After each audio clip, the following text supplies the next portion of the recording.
Holy and beautiful, the custom which brings us together in community this day. Good afternoon. My name is Tom Belote. I have the honor of serving as the minister of the Community Church of Chapel Hill Unitarian Universalist and of welcoming you to this special service as we gather to ordain Carter Smith as a Unitarian Universalist minister. On behalf of this congregation, I welcome you. I welcome you, the members and congregants of this community. I welcome you, the family and friends of Carter. I welcome you, invited guests, colleagues, religious leaders. And I welcome you, those of us joining on the live stream from wherever you are joining us. In Unitarian Universalism's tradition of congregational polity, the power to ordain rests with the local congregation. On February 19th, 2023, earlier this year, at a duly called meeting of the congregation, the members of this church voted to ordain Carter Smith. And now we gather for this service to bless and recognize one called from among us to the role of ministry. With joy and with gratitude, we gather this day.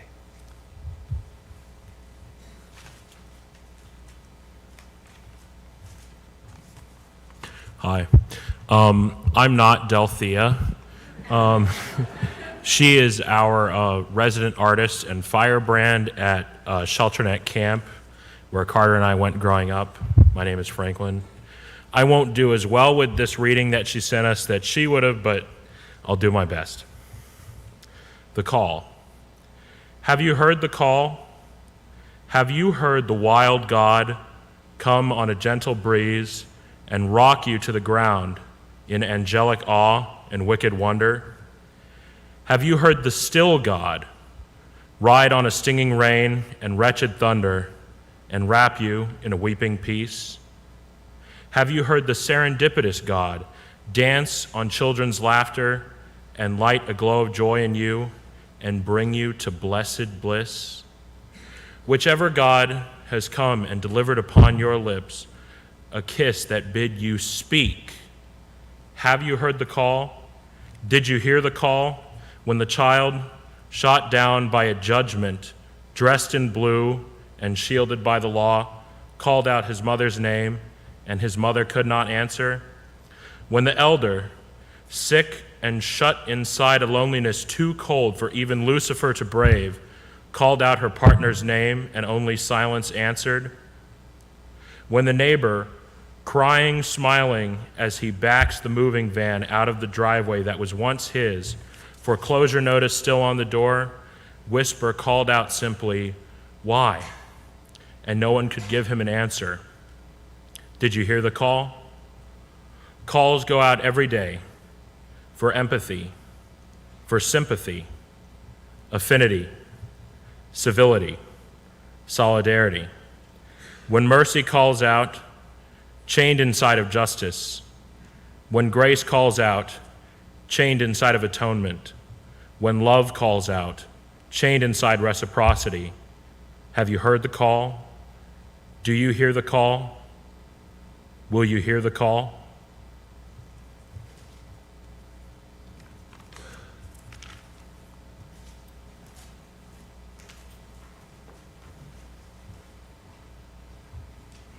I am Alice Silty. Closer. Oh, thank you. And it's a very special joy for me to be here today, not only because I know that Carter is going to have an amazing impact on our ministry in the future, well, already now, and as she's been working toward this, also because when I was ordained 22 years ago, Carter lit the chalice at my ordination, and I am so pleased that I was invited to do this here today. My ordination was in Birmingham, Alabama, where Kathy and I became really good friends working in religious education together. And I think that her investment in young people all the way through, and then her own daughter, shows in what's happening here today. So thank you, Kathy, for all that you have done. And some of us here have been not close to Carter physically, but have known her story and her life with all the stories from Kathy and Steve and the joy we celebrated when we knew she was coming into the world. So lighting the chalice, which we're going to do in just a second, is another way that we continue a story. The flaming chalice is, for Unitarian Universalists, a reminder that people should be invited, all people should be invited to drink from the cup of life. It became a symbol of freedom in Bohemia when a Catholic priest, Jan Hus, was martyred for his belief and the practice of offering the communion wine to all of his people in his congregation, when it was typically only offered to the priests. And during World War II, a picture of the flaming chalice was designed by Austrian refugee Hans Deutsch for the Unitarian, now Unitarian Universalist Service Committee, and it was used to mark the trucks that delivered supplies, food, medical things to people who were trying to escape Nazi persecution. So today, the flaming chalice is lit in our congregations in honor of those sacrifices and our continuing commitment to human justice, freedom, compassion in all of our relationships. And Kathy is going to actually light the chalice. May the flame of our chalice burn with the fire of commitment, kindling within each of us the passion to preserve beauty and goodness through acts of love, compassion, and justice, with reverence for the web of life.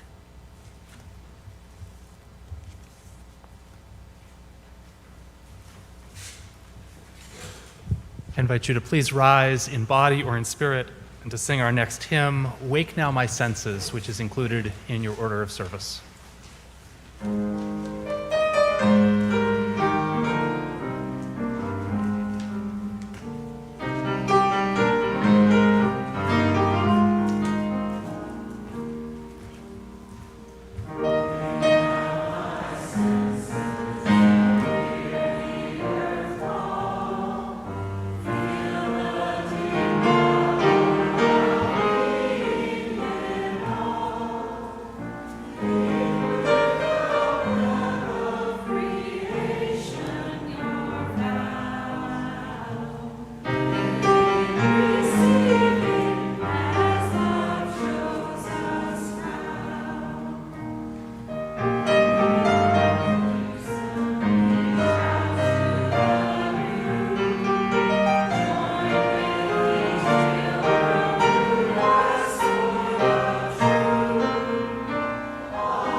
My name is Marion Hirsch, and I'm the Director of Religious Education here at the Community Church and have known Carter since she was a child.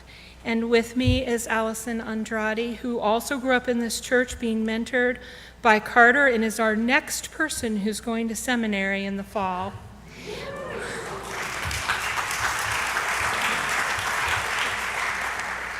We are here to honor this congregation's history. When Carter grew up in the congregation, we had a tradition of lighting candles of joys and sorrows in the Sunday service, and today we echo that ritual by lighting candles of gratitude for this congregation and its history. 70 years ago, this year, the Community Church was founded in the midst of the Civil Rights Movement. It was founded with the intention of working for social and legal integration. The founding members of this congregation took a risk in forming this community as an independent church. We light this candle for those principled founders. The first minister, Charlie Jones, whose free-thinking theology and whose work for integration and social justice was the inspiration for the founding of the Community Church, his ethos still inspires us today. We light this candle for the life and ministry of Charlie Jones. 30 years ago this year, the Community Church affiliated with the Unitarian Universalist Association. The church's free-thinking theology, independent polity, and social justice commitment was an excellent fit for Unitarian Universalism. When we joined with the UUs, we moved from independence to interdependence, which resulted in rebirth and rejuvenation. We light this candle for those leaders and congregants that made that auspicious decision. Charlie Cast, our first settled Unitarian Universalist minister, led the renewal and flourishing of this congregation. His commitment to congregational health was a great gift to us. Charlie was the minister of Carter's childhood. She remembers that he was gentle, wise, and full of joy. He loved children and young people. We light this candle for our beloved Charlie. Mybrit Johnson was the minister during Carter's adolescence. Under Mybrit's leadership, we solidified and strengthened. Mybrit, who as a strong queer women minister was a crucial inspiration to Carter as she explored her own call. We light this candle for dear Mybrit. We remember the names of our ministers, but of course our history is so much more complicated than that. As we look back, we remember that we are situated on land that indigenous peoples lived and loved, in a town where enslaved people whose labor was stolen created the abundant wealth that surrounds us. We light a candle to honor those lives and to remember that we are working to heal a broken world. There are so many unnamed and unknown to us who nurtured this community with their love and commitment. It is in the very bones of this building. This congregation is a place where children and young people are cherished and raised, where music is made, where weddings, baby dedications, and memorials are celebrated. It is a place where a commitment to service and justice is nurtured. In this moment, as Catherine McTeague says, we are on the forming edge of our lives. We are between a past we honor and a future we will build. Finally, we light this candle in gratitude for all who came before us and in hope for those who will come after us. Amen.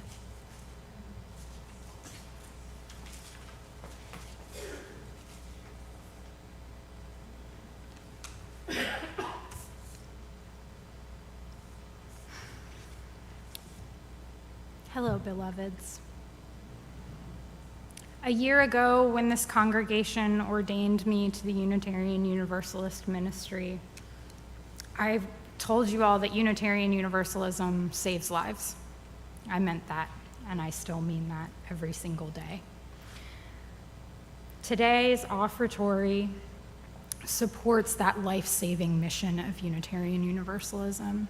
Carter has asked that the offertory be split between two causes. The Living Tradition Fund, which supports seminary students, new ministers, and ministers who are in need of emergency financial support. And the Katie Tyson Fund, a fund that celebrates leadership of youth and young people. It's a scholarship program that sends young people to General Assembly, to summer seminary, and to denominational and regional events so that their leadership can be nourished.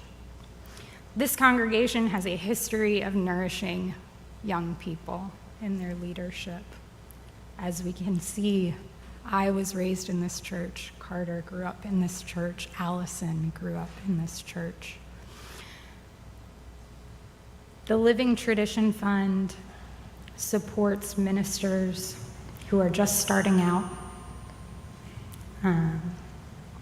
The Katie Tyson Fund supports young people who will become ministers one day, who will become religious educators, who will become ministers of religious education, chaplains, family ministers, and community ministers. Today, I ask you to think about the gifts that you could provide for the Carters and the Allisons and the Sarahs of the community at large. You have already given so much within the community, and your support for both the Living Tradition Fund and the Katie Tyson Fund will make a difference and save a life. There is a QR code in your order of service, and we will be passing a basket or two. If you are writing a check, please include ordination in the memo line.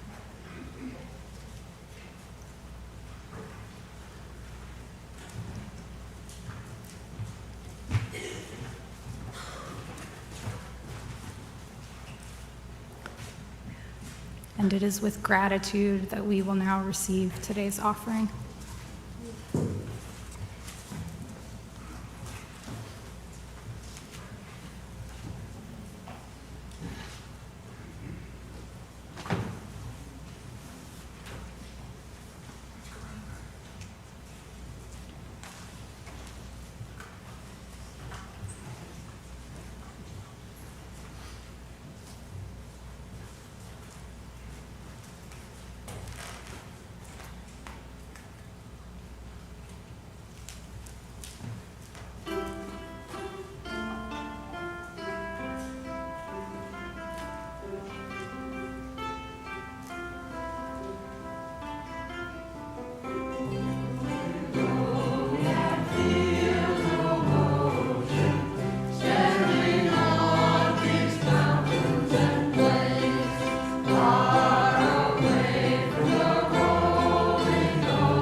Sarah, you got a few inches on me, just a couple.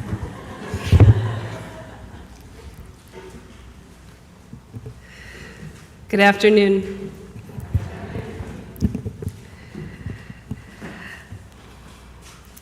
My name is Reverend Lisa Garcia Sampson, and I'm the executive director of our Unitarian Universalist Justice Ministry here in North Carolina. And Carter, it is an incredible honor to be invited to offer your ordination homily. In my role leading UU Justice NC, I have the privilege of working with UU congregations across the state, our beloved partners in the movement for liberation in North Carolina, and our larger UU faith. And on Monday night, my job afforded me the opportunity to be in conversation with someone I never imagined I'd be on a first-name basis with, the incredible Paula Cole-Jones. For those of you who aren't UU, she's one of the most prophetic voices in our faith today, definitely our version of a celebrity. And whenever I talk to her, I try to play it cool. But if I'm honest, I'm a little starstruck. Who else here has ever had a fangirl moment with a UU celebrity? Yeah, that's right. So we're on the phone, and it's pretty late. It's like 9:30, 10 o'clock at night. And we're talking about this workshop that she had just did yesterday for us. And we're talking about this brutal week that we had just had in the state legislature, the passage of an abortion ban. When suddenly she stopped and said, "Lisa, are you outside?" And I was outside walking my dog, and I immediately apologized, thinking she couldn't hear me over the cars in the background. How rude, this is Paula Cole-Jones. But then she said, no, Lisa, that's not what I meant. She said, "Look up at the moon." And I did. And it was such a simple thing. I just looked up, and something happened. After a hard week when I was so wrapped up in my own situation, that act pulled me out of my head and into a larger consciousness. We spent a few minutes just raptured by this crescent moon, talking about how beautiful it feels to be two people separated by hundreds of miles, but looking up at that same moon. We imagined how many people on our planet at that very moment were looking up at the moon, discerning their work for justice at this moment in our history. And it made me feel both so small and yet so deeply connected to this abundant, loving movement, larger than our state, larger than our faith, larger than we can even imagine. And it reminded me of something that had just occurred the day before. Last weekend, I had been in Wilmington, North Carolina, as the movement chaplain for a community safety training. This 2-day training is no joke.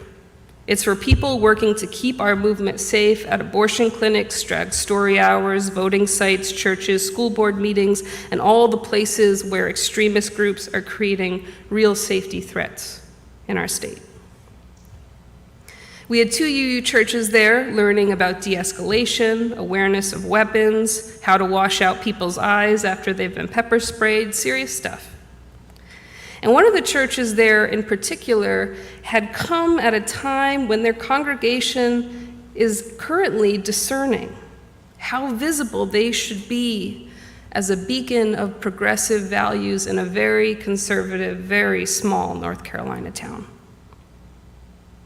During one of the breaks, I checked in with their minister, Reverend Micah Ma, to see how things were going, and they said that their congregants had come to equip themselves with the skills to keep their community safe in case they were ever targeted for doing something radical, like putting up a progress flag or making a statement that kids should read books that accurately describe our history, stuff like that. And Micah said, it was a powerful thing that they are discerning this call to courage, and that they're recognizing that the danger that they are choosing to lean into is for many not a choice, but an inescapable reality. But Micah said that by far, the most important thing that they learned last weekend was not the skills or the awareness of their privilege, but the realization that they were not alone. For the first time, these leaders of the congregation looked around this room at not only fellow UUs, but at this larger, beloved community in our state, and viscerally understood that they belong to a larger movement for justice that has their back, too.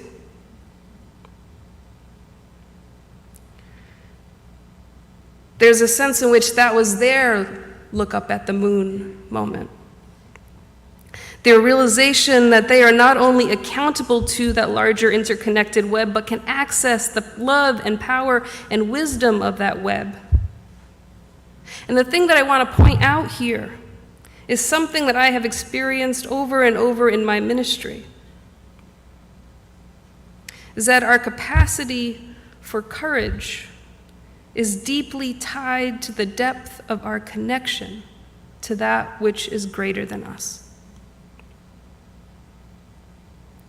Carter, time and time again in your ministry, you will be called to courage, both within and outside the walls of the congregation you serve. So the first piece of advice that I want to offer you today is, don't forget to look up at the moon. And know that the abundant love and power of this sacred web is here to sustain you and to guide you. The next day, Tuesday of this week, it's been a long week, I was at my monthly art club for local justice organizers where we explore our work through creative expression. My watercolors are, well, no, they're not really that good, but that's not the point. It's led by the Jewish Studio Project and always begins with a Jewish text study. And Tuesday, that was the second time this week that the moon came to me with a lesson. The text study was about this particular week in the Jewish calendar and the holy day celebrated this weekend, Shabbat, which marks the occasion when the Israelites were journeying into the wilderness in the darkest of nights, when Moses went up to the mountain to receive the Torah. This is a story I know pretty well, maybe you do too, but what struck me here was the reference to the moon. It was the third new moon since they had escaped from Egypt, and the new moon is the darkest point in the moon's cycle because it's the moment when the moon is in conjunction with the sun and its dark side is towards the earth. For all you Pink Floyd fans out there, it's literally the dark side of the moon. I was struck by this because I think it touches something so important in ministry, that we are called to have faith, that in the darkest, scariest moments in the wilderness, we can give birth to something new. And the new moon reminds us that our world is ever turning, ever unfolding, and that change is revelation. That change is sacred. That is the wisdom that earth-centered and astrological and Eastern religions teach us, and it is a core truth within our Unitarian Universalist faith. And we have seen this over the last 4 years.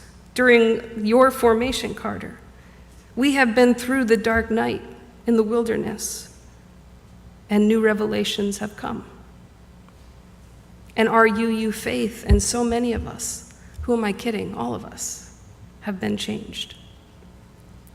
In 2020, in the early days of the pandemic, UU the Vote became the largest activation of UUs in the history of our faith. Think about that.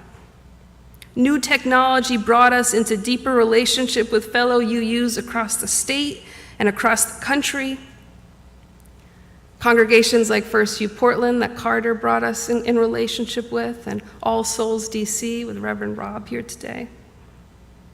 It brought us into more accountable relationship with our partners in the movement for justice, and it pushed us to interrogate the limits of our imagination for what is possible, for what we are capable of. In North Carolina, that has led to a massive activation of Unitarian Universalists across our state, protecting our movement from groups like the Proud Boys and the Oath Keepers, fighting for reproductive rights, passing Medicaid expansion, which no one believed we could do. And we're just getting started. And all of this has informed the evolution of our Unitarian Universalist theology, bringing us into deeper understanding of collective liberation and the personal spiritual transformation that it requires. Friends, we are in a new moon moment. Carter, you are being ordained during a moment of massive change, not only in our world, but also in our denomination. In a few short weeks, our faith will vote on a new set of values through the Article 2 Commission. I can't help but note that we enter this ministry at a time of rapid decline in organized religion. Maybe you and I will have to start a band in 30 years. We'll see. This is not to mention the rise of fascism, the threats to our rights, to our democracy, to our earth. Carter, our generation is in for a lot of change. We will be changed. And ministry calls us to accompany our people through the anxiety and the fear and the inevitable grief that will come with change, and be open to the sacred possibilities. Finally, like the new moon, the full moon also offers us deep wisdom. It's the phase when the sun illuminates the entire moon, making her the brightest and largest object in our night sky, and it reminds us that we are not meant to just survive in the wilderness, we are meant to thrive. We are meant to dance under the light of the moon. One final story. When I first came to North Carolina and took over our state justice ministry, I felt very insecure about my role in the movement, particularly because joy has always been the deepest instinct of my spirit. It is core to my identity, to my ministry, but I was worried that leading with joy was inappropriate. In this time of such fear and pain and loss, I was worried that it would be experienced as a disregard or a privileged avoidance of these realities. But this is what the movement in North Carolina has taught me, something that New England never did. That as the poet Toy Derricott says, joy is an act of resistance. Joy is not counter to the movement, it is the purpose of the movement. Love and joy and rest and abundance, these are all the things we are fighting for. And so these are the things we should be fighting with. Carter, in your ministry, you will accompany those experiencing the most heartbreaking parts of the human experience. But ministry calls you to know the essential role of the full moon in the night sky. Love of self, love of others, love of this breathtaking world. This is the life source that sustains us, the beacon in the night sky guiding us. Know that it is your birthright, and that the work of ministry is to help co-create a world where that birthright can be claimed by all. And in order to do so, you must nourish your spirit. And know that when you do, you are not extracting resources from the beloved community, you are feeding the beloved community. So celebrate everything. Dance, laugh, throw confetti, be moved to tears of joy. That is your job. Love this life. Open yourself to receive every blessing the world offers you. Know that the cup is overflowing for you and for all, and drink from it. As I close, I invite you to join me in this moment of prayer. Spirit of life and love, Spirit that moves within us and among us and between us, may we dance under the light of the full moon and receive the blessings of life more abundant than the night sky. And remember that we are held in beloved community more loving and more powerful than we can even imagine. May we have faith that the darkest moments can give birth to something sacred and new, and open ourselves up to be changed by the ever-unfolding web of creation. And if we ever feel alone, may we simply remember to look up at the moon. Amen.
There's a hurting in my family.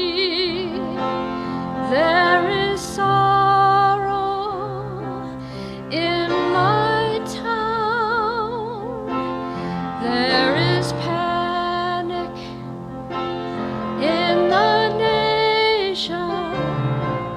There is wailing the whole world round. For I am open and I am willing, for to be hopeless would seem so strange. It dishonors those who go before us, so lift me up to thy train. May the children see more clearly.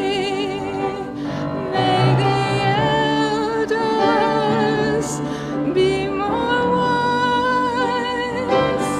May the winds of change caress us, even though it burns our eyes.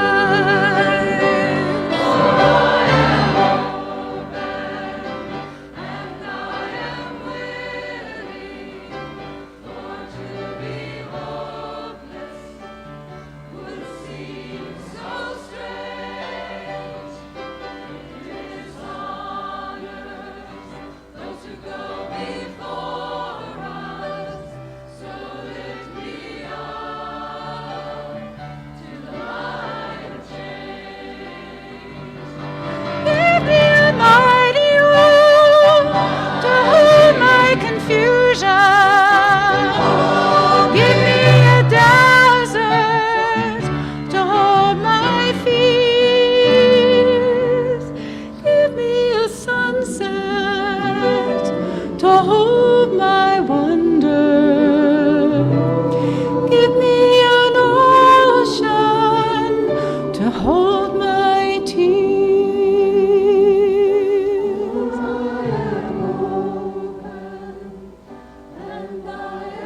I'm Barb Chapman, past president of the Board of Trustees here at the Community Church of Chapel Hill, UU. In the normal course of things, the president, Glenn Davis, would do the act of ordination, but I arranged for him to be in Turkey. It would then fall to the vice president, Mary Beth Powell, but I arranged for her to be at an end-of-pandemic family reunion in West Virginia. Ergo, I have this joy today. Would you please turn to the act of ordination in your order of service? Our very wonderful Rachel Rose, leaving nothing to the imagination, has marked in orange the part you are to read. In the Unitarian Universalist tradition, ordination is one of the most cherished rites of our faith. The authority to confer ordination lies wholly within each congregation and not within any hierarchical power structure. It is a profound moment of joy when congregational communities come together to recognize one among us who has answered the call to ministry as their life's work. For in doing so, we are declaring our belief in the future of our progressive religious movement. Ours is a faith tradition of voluntary relationships based on covenants or promises that we make to one another. We form and sustain these covenantal relationships through connections. Connections we make to ourselves, to each other, and to something greater than us. Carter, you have undergone the deep work of preparation for ministry and have allowed it to open your heart to the sacred possibilities of life. Having received the recommendation of the Ministerial Fellowship Community of the Unitarian Universalist Association, and by the authority of this congregation, it is our joy and our privilege to offer you ordination this day. Are you prepared to formally and fully take upon yourself the commitment of ministry? Are you prepared to accept the responsibilities, the joys, the privileges, and the burdens of ordained ministry in this Unitarian Universalist tradition? I am.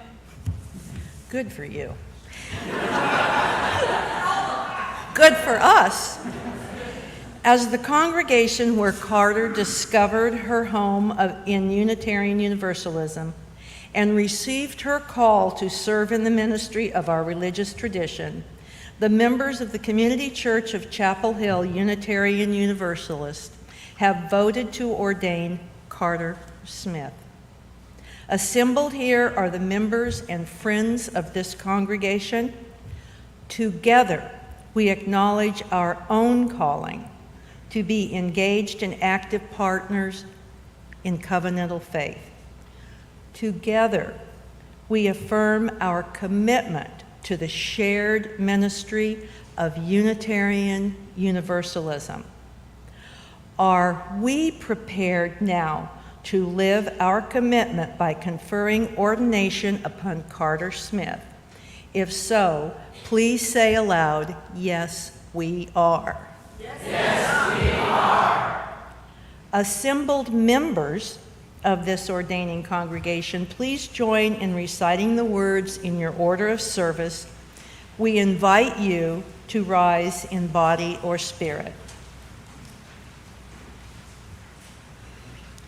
We, the members of the Community Church of Chapel Hill Unitarian Universalist, hereby ordain you, Carter Smith, to the Unitarian Universalist ministry.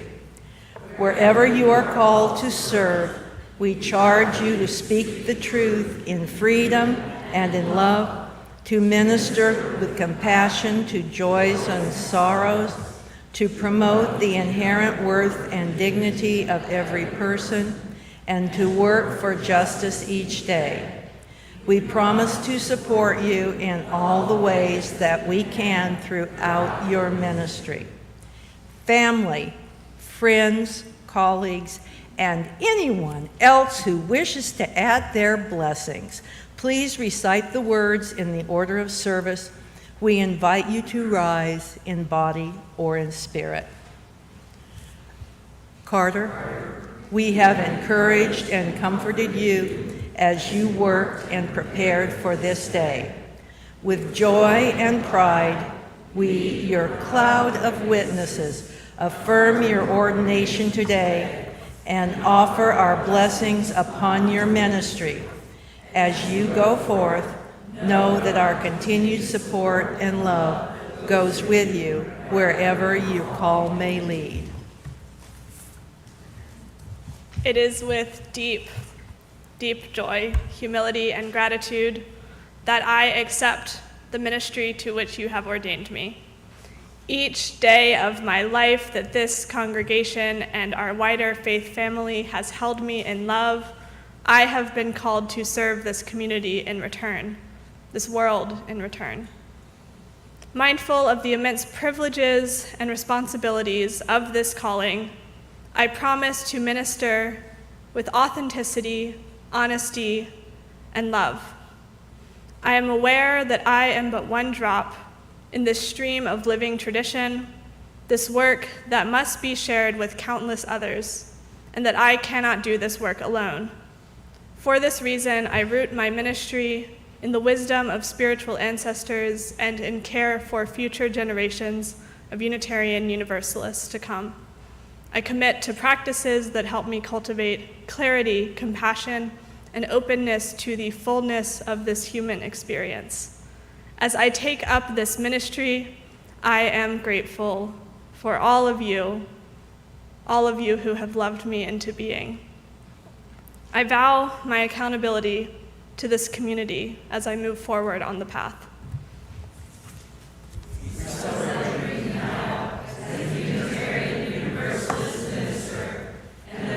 Your ordination as the Reverend Carter Smith. May your ministry be a transformative force of love and justice in the world. Let the people say amen!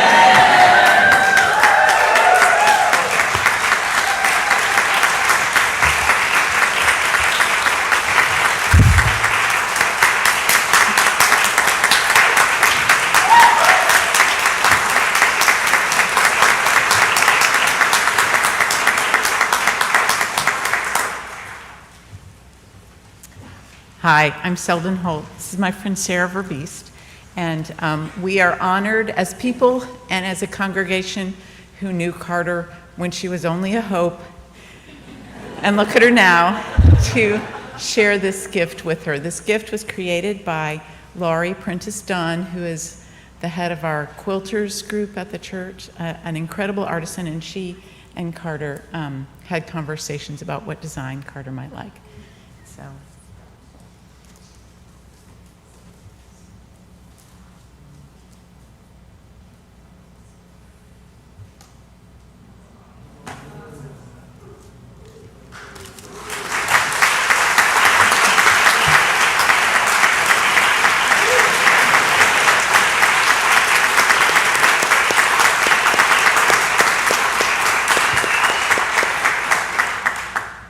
We offer this gift as a symbol of your commitment to your ministry and your ordination, and we love you.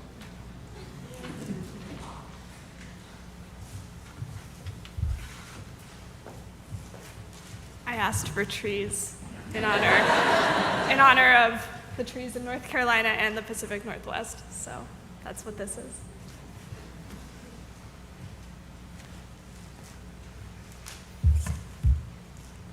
Reverend Carter Smith.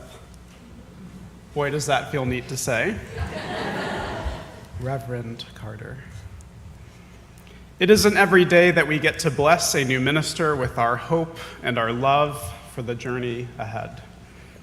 This is a special moment in the service where all of us get to honor and bless Carter through the ritual of the laying on of hands. The laying on of hands has deep roots on the Christian side of our UU family tree, especially as we gather on this Pentecost Sunday, a traditional Sunday to ordain a new minister. The roots of this tradition can be traced back to Jesus' most common ministerial practice, laying his hands on those in his midst, not just to heal them, but to bless them and to recognize them as precious and set apart. Though this ritual and how we understand it as Unitarian Universalists is broader than just our Christian roots. It's a tradition that links Carter with every other minister, leader, and teacher in a single, unbroken line of connection. It's a lineage that goes beyond ordained ministers and clergy to include all of Carter's ancestors, both familial and spiritual, always with us in memory and hope. Though you'll notice that how we practice this in our tradition looks quite a bit different than others. In many traditions, a bishop or a leader of higher religious authority is the one to lay their hands on a new minister or priest in order to bestow this blessing. As Unitarian Universalists, we affirm not a priesthood, but a prophethood of all believers. That each one of us has gifts in this life which we can use to bless one another and to minister to this weary world. And so all people, both those of us present here in person in the sanctuary and all of those joining us online, are invited to participate in this ritual and to lay your hands upon Carter's shoulders. I'll be asking you to come forward in waves and groups to do so in just a moment. And while the history of this tradition is meaningful, probably the most meaningful message from the laying on of hands in its ritual is the reminder to Carter that as she enters ordained ministry, she does not do this on her own. Our separateness from one another is but an illusion. The weight of these many hands on her shoulders will be a lasting reminder that all of us are with her, and that Carter never journeys in her ministry alone. This circle of connection and care, this unbroken line and lineage will always be here. It is said that the mark of this blessing is indelible. Once it is bestowed, it can't be taken back. It will move and change Carter forever, just as we are also moved and changed in return. And so now, I'll invite you to clasp your hands together and to join me in rubbing them together, feeling the heat and the friction, getting those hands of blessing all warmed up to bless this wonderful minister that we've gathered around to affirm as whole and ready for the journey. So now that our hands are all ready, I'll invite Carter's family and loved ones to come forward. Her parents, Kathy and Steve, her husband, Baptiste, her grandma Doris, Aunt Susan and Uncle Ken, her cousins, Brian and Kevin, her Aunt Doris and Uncle Will, Elizabeth, Leland, and John, her Aunt Virginia and Uncle Jason, and all of Carter's close friends and chosen family. Come forward to join in placing a hand on Carter's shoulders, one of your hands on her shoulder, and if you would, one hand also on your heart. Those family and loved ones joining us online are also invited to outstretch a hand and imagine if you were putting your hand on Carter's shoulder, placing this hand on her shoulder and also on your heart. And now I'll invite Carter's friends and ministerial colleagues, if you would please to come forward, those of Unitarian Universalist tradition and all other traditions, to come forward and placing a hand on a shoulder of Carter. If that looks like it's a little bit hard to do, put a hand on the shoulder of someone who's also connected to Carter, blessing her with our support and our love. And I'll also now invite Carter's communities of care and nourishment to come forward to place their hands on her shoulders. Folks from this ordaining congregation, the Community Church of Chapel Hill, from her internship congregation, First Unitarian Portland, from her roots at Eno River UU Fellowship, from Hums and from Harvard Divinity School, from each and every place that has sustained Carter and loved her into being. Please come forward to join us now in placing your hands on her shoulders or on a shoulder of someone already connected to Carter. Squeeze in and get comfortable. We're going to use all this space up here.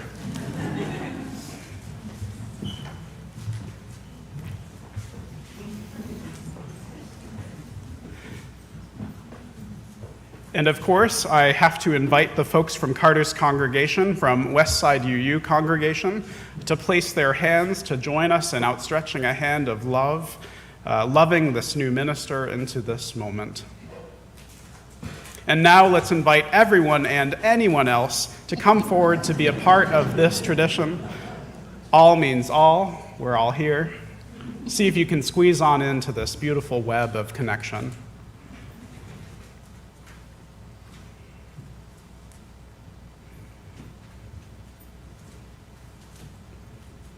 Let's join one another in this physical web of hearts and hands, feeling the energy and love that flows through us and in us. And if you're comfortable, I invite you to close your eyes, to pause for a moment, and imagine that you are blessing Carter with all of your hopes and wishes for her future, for her ministry, and for her life. Take a moment to call to mind some words that capture the blessing that you wish to give her.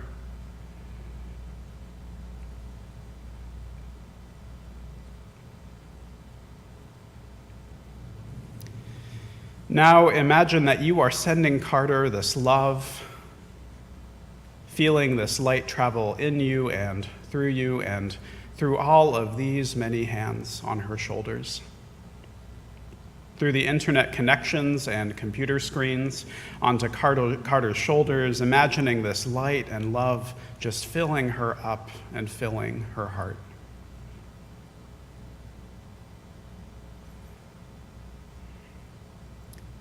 Reverend Carter, take a moment to feel this blessing, to feel the weight of these many hands that are on your shoulders in this moment. You won't get this moment back.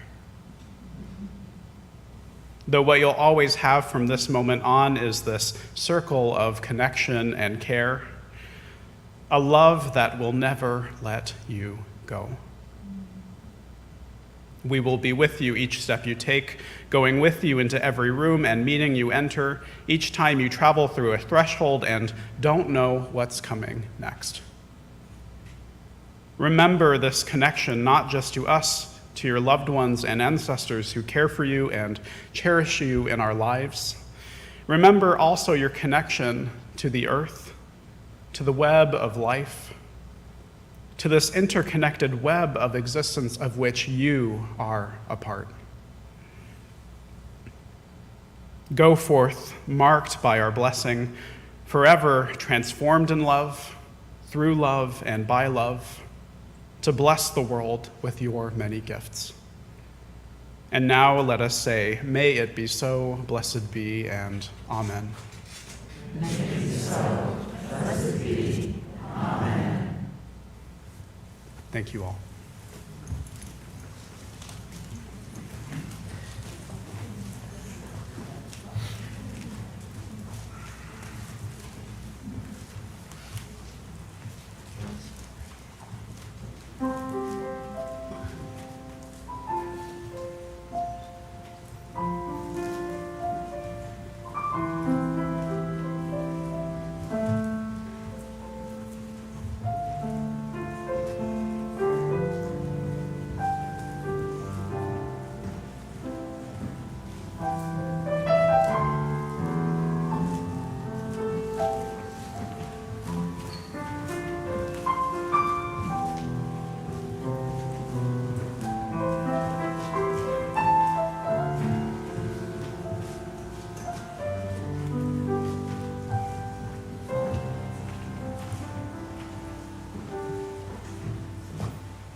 Good afternoon. And greetings. It is so wonderful to be back in this space again. The last time I was here, I was preparing to set off for seminary myself. I was on staff here at the time. And when Carter and I first met, I was preparing her because I was the chair for her MFC panel. And then she called me and said, I would like you to participate in my ordination as the chair of my MFC panel, and because I was so nearby. And I thought, okay, well, that's all right. And then she said to me, and we have another connection because I was blessed as a child, or dedicated as a child, at Eno River. And I'm the lead minister, I'm Reverend Jacqueline Brett, the lead minister of the Eno River UU Fellowship in Durham.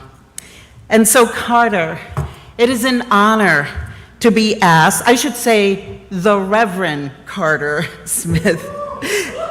It is an honor to be asked to welcome you to fellowship with your ordained minister colleagues. All these people, everyone who's here, loves and cares about you. Everyone's here to support you, and what a blessing this is.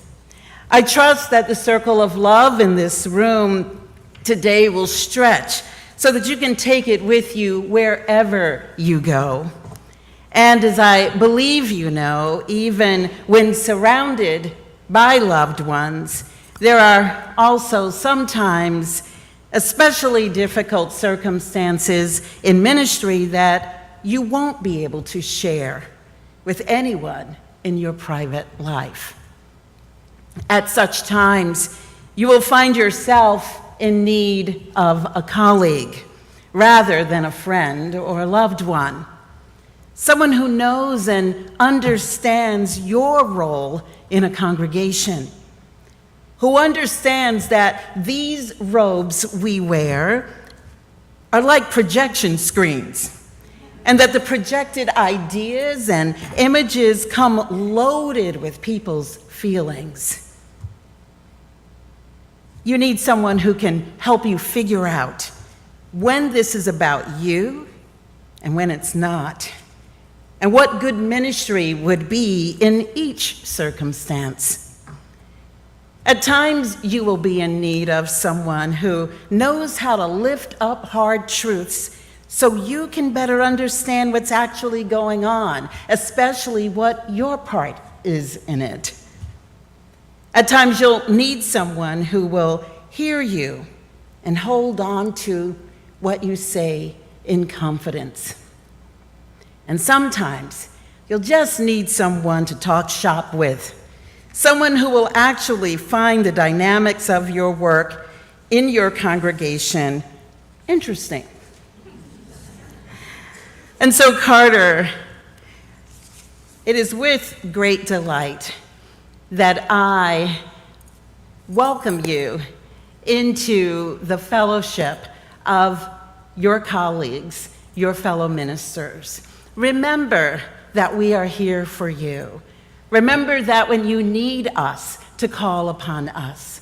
Remember to always attend all of the events such as these so that you can show your support for other ministers. And remember to always take a call when your colleagues come calling, as we will always take your call when you come calling. And so it is my honor and with great delight that I extend to you the hand of fellowship. Welcome, welcome, welcome to ordained ministry.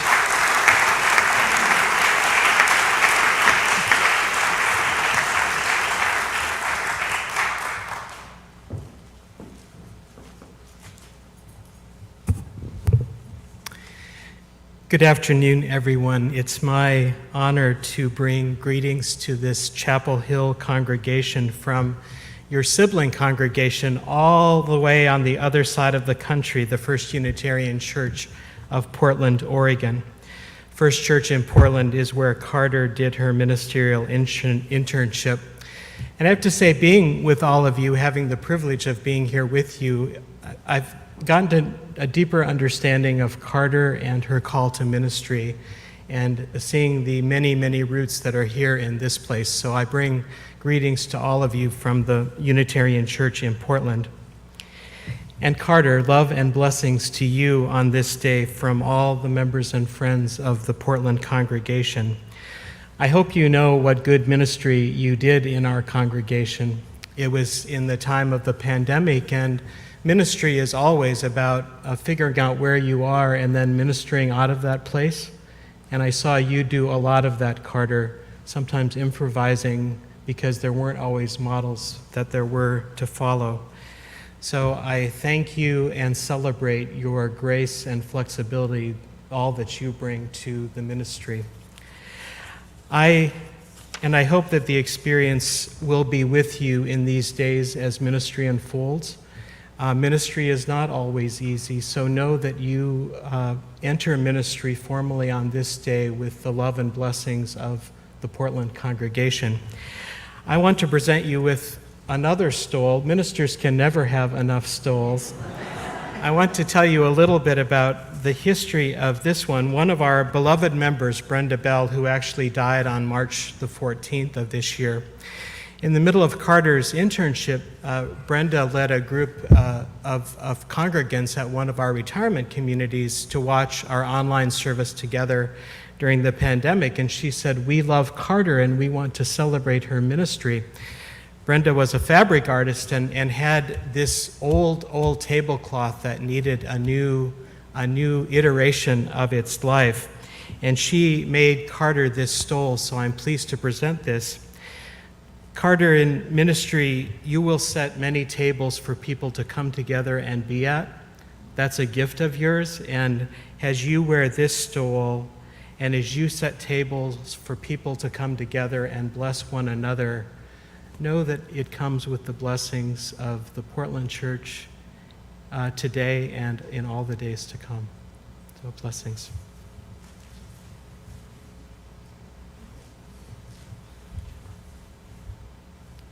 Should show them.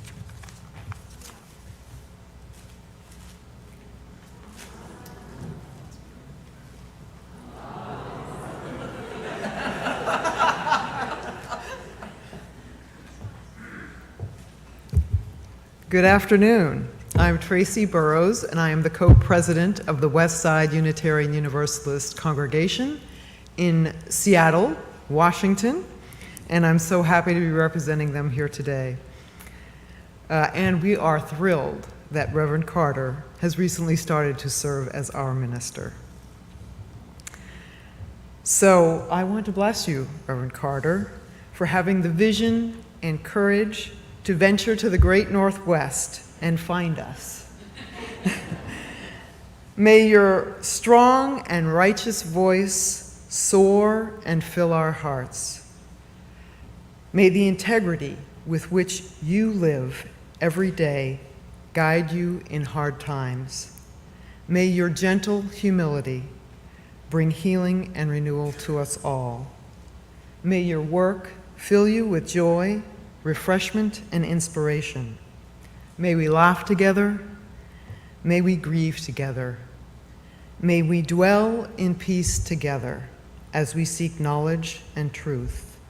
And may we hold you in our love as you grow with us. May we hold you in our love.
Reverend, you and I first connected in August 2021 during your internship at First Unitarian Portland, which is where I interned as well. In just a few interactions, I came to appreciate your grounded presence, thoughtful insight, sense of humor, and the combination of openness to learning and trust in your own authority and wisdom. These are some of the traits of a good minister, to be sure, but they are also the traits of a good person. And ultimately, one of the single most important things about ministry is authenticity. Because here's the thing. If you are not authentic to who you actually are, if you get too wrapped up in this idea of what you think a minister should be, it's not going to be satisfying or sustainable. You have to find the way, the specific, authentic, powerful, and yet still imperfect way that you, Reverend Carter Smith, are going to be a minister. I know that relationships and community are at the core of your ministry, and I couldn't be more supportive. We live in such a critical time, and Reverend Lisa captured it well, that we face incredible challenges in our country and challenges as a denomination to do the internal work we need to do the external work. This kind of transformation, where we're challenging oppressive patterns in ourselves and our institutions and replacing them with more equitable and multicultural practices, this transformation requires trust. And trust only happens when there is relationship. And so with my whole heart and soul, I encourage you to maintain your commitment to building relationships and community in and with the people you serve. And I'm passing along one of the most challenging and helpful suggestions I received as a new minister, which was to develop a theology of messiness. If we are too focused on ensuring that everything goes well, we end up overemphasizing control and trying to avoid conflict. In contrast, if you acknowledge that things probably will get messy, then you build the capacity that you actually need for this work: flexibility and resilience, the ability to engage conflict and learn from it, adaptability. Reverend Rebecca Parker, former president of our Star King School for the Ministry, once said that, quote, "Challenging white supremacy is not something you check off your to-do list."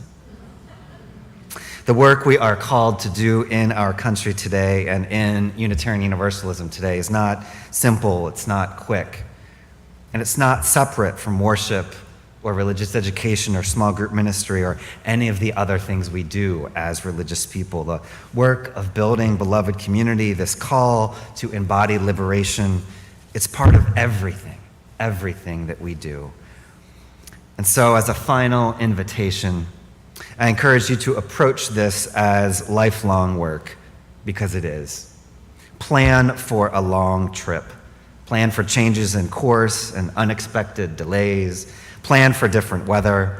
Trust in your own flexibility and creativity and cultivate those as muscles. And remember that this journey isn't just about the work. It's also about you and what you want and need. So don't leave joy behind, because you're going to need it. You'll need loved ones and friends and colleagues too, so bring them. And most of all, enjoy the adventure. It's going to be a wild ride. Congratulations, Reverend.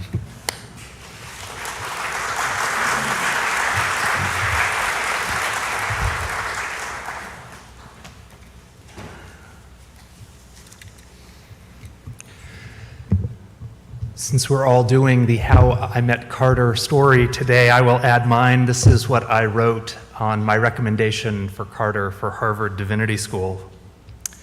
I first, not word for word, but close enough. I first met Carter over email in 2014. She emailed me to tell me that she had been assigned to be my worship associate during candidating week for my candidating week sermon.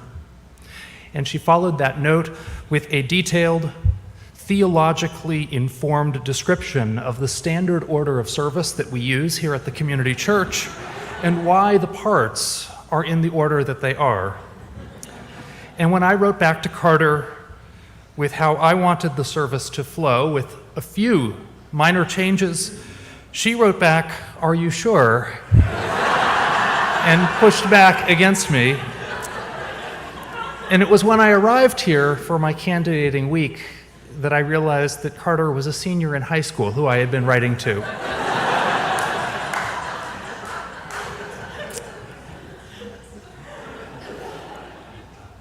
It's my role this afternoon to charge the congregation, which I take to mean that I am to interpret today's significance for the congregation and to instruct us on what today might mean going forward. I'm reminded of the words of Jesus of Nazareth that prophets are not without honor except in their own hometown, among their own kin, and in their own house. So I expect you'll listen to me as much as you normally do listen to me, if not less so, because I'm the last speaker on the program before the reception. And so I promise to take no more than the allowed 40 minutes. I mean, four minutes. I want to reflect two things back to you. Two things that I notice and that I want us to hold. First, I'm struck by the fact that this is the second ordination we've held in the past year. We gathered last May to ordain Sarah Gush Tolfrey, and today we ordained Carter Smith. And there are still others coming from our congregation and pursuing lives of ministry and religious leadership and religious vocation. We should notice this, and we should not take this for granted, because this is special and it is something that is rare. People experience this church and come away thinking that religious leadership seems joyful and meaningful and well worth their time and sacrifice to pursue it. People experience this church and come away thinking of religious leadership, I want that in my life. So my first charge to you is to continue to do what you're doing, to continue by how you are as a part of this congregation being an example that tells the people we inspire that religious leadership is joyful and meaningful and something that they should want in their lives. My second charge concerns our relationship with Carter. As we go forth knowing that we've ordained Carter, but Carter is not your minister. She's not our minister, except she's kind of our minister, right? How should we regard Carter after today? We should celebrate Carter. We should take pride in her ministry. We should cheer her on. And we should, by our example, by our ongoing love, by our ongoing commitment, remind her of what she takes from this place, takes from the imprint of your care and your love and your concern and your forbearance and your nurturance. And wherever ministry takes Carter, which will be to very, very wonderful ministries and locations, let us regard her and regard this shared ministry with love and with deep gratitude. Amen.